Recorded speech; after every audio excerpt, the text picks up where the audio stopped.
Construction de routes, réhabilitation de ponts à travers la Côte d'Ivoire. Pour en parler ce soir, le directeur général du Bureau national d'études techniques et de développement, le BNET, nous reçoit. Bonsoir, monsieur le directeur général. Bonsoir, madame. Monsieur Kinapara Koulibaly, vous supervisez à travers la Côte d'Ivoire plusieurs travaux de développement. Nombreuses personnes ne comprennent pas ce que le BNET fait en réalité. Qu'en est-il? Le BNET est aujourd'hui l'héritier de la direction et contrôle des grands travaux, la DGTX, qui a été créée il y a un peu plus de 40 ans maintenant. Les principales missions du BNET sont des missions d'assistance à maîtrise d'ouvrage et des missions de maîtrise d'œuvre. L'assistance à maîtrise d'ouvrage, il s'agit de conseils techniques. Vous conseillez qui exactement? Notamment l'État de Côte d'Ivoire à travers ses différents ministères. Et les missions de maîtrise d'œuvre dans les deux sens du terme, la maîtrise d'œuvre de conception et la maîtrise d'œuvre d'exécution.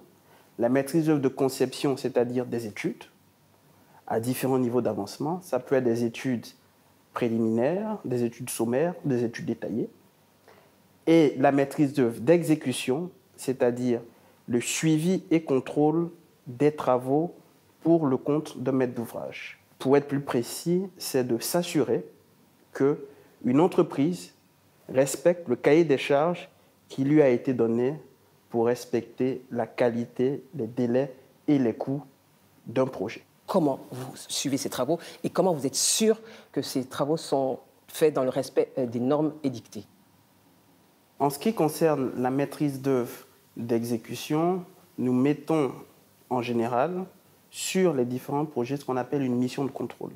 Ce sont des agents du BNET qui sont sur le terrain et qui suivent les travaux qui sont réalisés par les différentes entreprises. Concrètement, c'est quoi? C'est une fois que les études ont été faites et que l'entreprise a été sélectionnée, il y a un cahier des charges. Donc, au fur et à mesure de l'avancement des travaux réalisés par l'entreprise, il y a une équipe de contrôle, une mission de contrôle du BNET qui s'assure que le cahier des charges, les prescriptions techniques, les normes sont bien respectées par les différentes entreprises. Chiffre d'affaires pour l'année 2019, 30 milliards de francs CFA. Combien de routes avez-vous construites ou réhabilitées durant cette année 2019? Le BNET a travaillé sur l'année 2019 sur un peu plus de 150 projets dans tous ces domaines d'activité. Donc le BNET ne travaille pas que sur des routes. Le BNET travaille dans différents domaines, donc le bâtiment, l'urbanisme, l'aménagement territorial, le transport et ses infrastructures, donc les routes, l'environnement, l'agriculture, l'information géographique et les études économiques et financières. Donc c'est sur tous ces projets, tous ces types de projets sur lesquels nous intervenons. En ce qui concerne le secteur spécifique des routes, le BNET a travaillé pour le compte du maître d'ouvrage qui est le ministère de l'équipement et de l'entretien routier travaille sur une trentaine de projets sur toute l'étendue du territoire national à Abidjan et à l'intérieur du pays qui correspondent à un linéaire cumulé d'un peu plus 500 km. Certaines routes ont plus de 40 ans. Comment comprendre que d'autres routes qui ont été construites il n'y a pas très longtemps présentent des nids de poules et soient parfois délabrées? Est-ce un problème d'entretien? La qualité des matériaux est-elle mise en cause? On veut comprendre. C'est une question qui revient souvent, effectivement, et à juste titre, parce qu'il est normal que les populations ivoiriennes s'inquiètent des dégradations que l'on constate ici ou là sur certaines infrastructures, notamment routières. Quand on parle de dégradation, il faut regarder est-ce qu'il s'agit de dégradation précoce ou pas. Une infrastructure routière, notamment, est conçue pour une durée de vie. Quelle est la durée de vie, s'il vous plaît? Les études sont faites, les dimensionnements sont faits pour que cette infrastructure puisse vivre entre 15 et 20 ans. Si au bout de 15 ans, on a une infrastructure routière, par exemple, qui commence à se dégrader, c'est normal, parce qu'elle a atteint sa durée de vie, on va dire ça comme ça. Dans les cas où il s'agit donc de dégradation précoce, les causes peuvent être multiples. Lesquelles? Est-ce qu'il s'agit des problèmes qu'il y a eu lors de la conception, lors des études? Est-ce que les études ont été faites correctement? Est-ce que, lors de l'exécution des travaux, est-ce que l'entreprise a travaillé correctement? Est-ce que la mission de contrôle a fait un contrôle de qualité? Et enfin, est-ce que dans la vie de cette infrastructure, dans la vie de cette route-là, pour donner cet exemple, est-ce qu'elle a été utilisée comme elle devrait? Une infrastructure routière qui est conçue pour durer 10, 15, 20 ans, si on se rend compte aujourd'hui qu'au bout de 6 mois, 1 an, elle se dégrade, il y a des sanctions qui sont prévues, qui peuvent aller jusqu'à l'interdiction de marché public pour des entreprises ou pour des bureaux d'études. S'agissant donc des infrastructures, on aimerait savoir comment les marchés sont passés. Donc le process classique est de faire un appel d'offres pour sélectionner un bureau d'études qui va réaliser des études. Une fois que les études sont terminées, on fait ce qu'on appelle un dossier d'appel d'offres. D'accord. Et sur la base de ce dossier d'appel d'offres, on consulte un certain nombre d'entreprises qui soumissionnent et qui, à l'issue de cet appel d'offres, sont sélectionnées pour réaliser donc les travaux. On a ce qu'on appelle un code des marchés publics qui régit très bien toute cette chaîne. Donc c'est la façon classique. Quelquefois, il peut arriver que pour certains projets où nous avons des impératifs donc, de délai, où on puisse aller directement pour sélectionner une entreprise pour faire des études ou pour réaliser des travaux. En parlant de travaux, M. Coulibaly, lorsqu'il y a des retards donc, dans la livraison, qui en est le responsable et en réalité qui paye? Les retards peuvent également avoir plusieurs causes. Est-ce que, par exemple, les emprises pour réaliser les travaux sont totalement disponibles? Est-ce qu'il y a des déplacements de réseau ou est-ce qu'il y a des déplacements de population à faire? Vous faites des études au préalable? Les études sont faites. Une fois que le projet a démarré, c'est de la responsabilité de la mission de contrôle et du maître d'ouvrage de s'assurer que l'entreprise de travaux respecte le cahier des charges et respecte la qualité et les délais auxquels il s'est engagé lorsqu'il a remis son offre.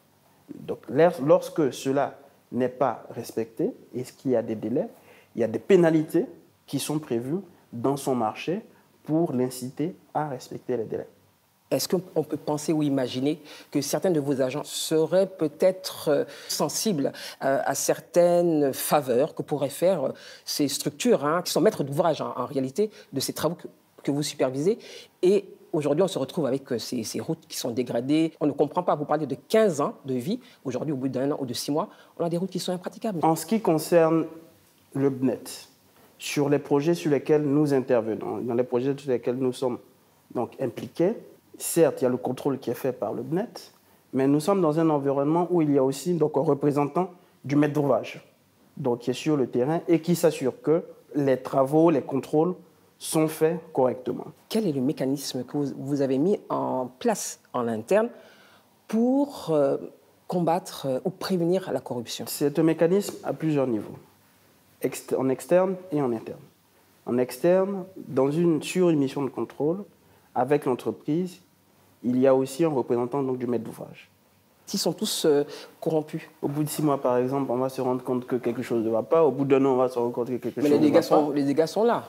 Les dégâts sont là, mais après, s'il y a des dégâts qui sont constatés oui. et que les entreprises n'ont pas bien travaillé et que la mission de contrôle n'a pas fait son job ou que les études n'ont pas été faites correctement, ben, il y aura des sanctions. Donc après, c'est à chaque entreprise de prendre maintenant ses responsabilités. Est-ce qu'elle veut jouer la roulette russe, graisser la patte à tout le monde, et puis à la fin, être interdit de marcher en Côte d'Ivoire? Et ce n'est pas pour dédouaner le BNET. Je pense qu'il y a beaucoup de mythes autour de la corruption à gauche, à droite. Ça peut arriver, je suis d'accord. Monsieur Coulibaly, votre secteur, le secteur des travaux publics, vous savez qu'il est, je ne veux pas dire qu'il est gangréné, mais il y a quand même beaucoup de corruption, il y a le gros marché, c'est beaucoup d'argent. Ce n'est pas un mythe. Il y a beaucoup de, c'est peut-être des rumeurs, peut-être qu'elles sont, je dirais, grossies, mais il y a quand même des faits. Ne me dites pas que vous ne l'avez jamais entendu. Je l'ai entendu. Et c'est la raison pour laquelle, comme je vous ai dit, j'ai mis en place, en tout cas en interne au BNET, un certain nombre de mécanismes pour s'assurer qu'il S'il y a des cas de corruption qui sont avérés, c'est la tolérance zéro qui est appliquée au sein du BNET. Sanction. Sanction automatiquement. Quelqu'un qui détourne de l'argent, est-ce que le renvoi est une sanction en tant que telle? Sur le plan pénal, il n'y a pas quelque chose à regarder de ce côté? Vous détournez de l'argent, que ce soit de l'État ou d'une entreprise, c'est du vol. En ce qui concerne le BNET, c'est le renvoi. Oui. Ensuite, les juridictions, je laisse les juridictions compétentes se prononcer sur qu'est-ce qu'elles voudraient faire. Donc, le cas échéant, vous pourriez porter plainte? Ou le maître d'ouvrage pourrait porter plainte contre tel ou tel individu, bien entendu. On est un peu surpris de voir que ce sont les multinationales qui remportent la majorité des marchés ou qui sont en majorité sur le terrain. N'y a-t-il pas d'entreprises locales qui gagneraient également à être à vos côtés ou sur ces marchés? Vraiment, c'est un constat qui interpelle. Je dirais aussi que cela dépend. Cela dépend des projets, cela dépend des financements sur les différents projets et comment est-ce que les entreprises sont sélectionnées. Vous avez, par exemple, vu lors de votre reportage que sur le projet du boulevard de Marseille, c'est une entreprise ivoirienne, donc la route africaine, qui intervient. Donc, oui, en majorité, ce sont les multinationales. Donc, oui, le gouvernement est bien conscient de cette problématique et travaille pour pouvoir développer des champions nationaux, comme on dit, pour qu'il y ait de plus en plus d'entreprises ivoiriennes qui participent donc à ces grands projets de développement. Mais c'est un processus et je pense que nous y arrivons. Quelles sont donc vos perspectives et les enjeux pour l'année 2020, sachant que selon l'Institut national des statistiques, donc l'INS, le taux de croissance démographique en Côte d'Ivoire est de 2,6% par an. La vision du BNET aujourd'hui, c'est de faire du BNET un pôle d'expertise de haut niveau au service du développement et un partenaire privilégié de l'État de Côte d'Ivoire. Qui dit partenaire privilégié de l'État de Côte d'Ivoire dit continuer d'accompagner l'État de Côte d'Ivoire, d'abord pour continuer de mettre en œuvre les grands projets du PND, tels qu'ils sont prévus sur l'année 2020, et d'accompagner le gouvernement aussi dans la mise en œuvre de son programme social du gouvernement. Pour l'année 2020, le BNET aujourd'hui assure la maîtrise d'œuvre pour le prolongement de l'autoroute de Yamoussoukro à Bouaké. Il s'agit d'à peu près 120 km d'autoroute qui sont en train d'être construites. Et lorsque cette autoroute sera construite, on partira de Yamoussoukro à Bouaké en 45 minutes au lieu de 1h30, 1h45 aujourd'hui. Une fois que cette autoroute sera terminée, qui va changer le quotidien de la vie des Ivoiriens. Le BNET travaille aussi sur les grandes infrastructures qui sont prévues dans le cadre de la Coupe d'Afrique des Nations en 2023. Pour rappel, il y a des infrastructures sportives et des infrastructures en termes d'hébergement qui sont construites dans les villes qui vont abriter cette Coupe d'Afrique des Nations, San Pedro, Abidjan, Yamoussoukro, Bouaké et Korogo. Voici quelques projets sur lesquels le BNET travaille et continue d'accompagner l'État de Côte d'Ivoire. Merci, M. Koulibaly, de nous avoir reçus ce soir au BNET. Je vous remercie.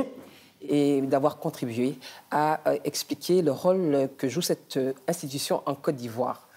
Nous sommes, mesdames, messieurs, donc au terme de cette émission et nous espérons avoir contribué à faire comprendre ou mieux comprendre le rôle que joue le BNET en Côte d'Ivoire. Cette institution va continuer à assurer ses missions auprès de l'État de Côte d'Ivoire dans le respect des normes établies. D'autres chantiers vont être lancés pour renforcer les infrastructures actuelles et nous l'espérons en adéquation avec une démographie en constante évolution. Restez sur RTI 1 pour la suite de ces programmes et nous nous retrouvons dans 15 jours pour un nouveau numéro de 52 minutes pour comprendre, un numéro exclusif réalisé par les équipes de Soprod. Bonne soirée à tous.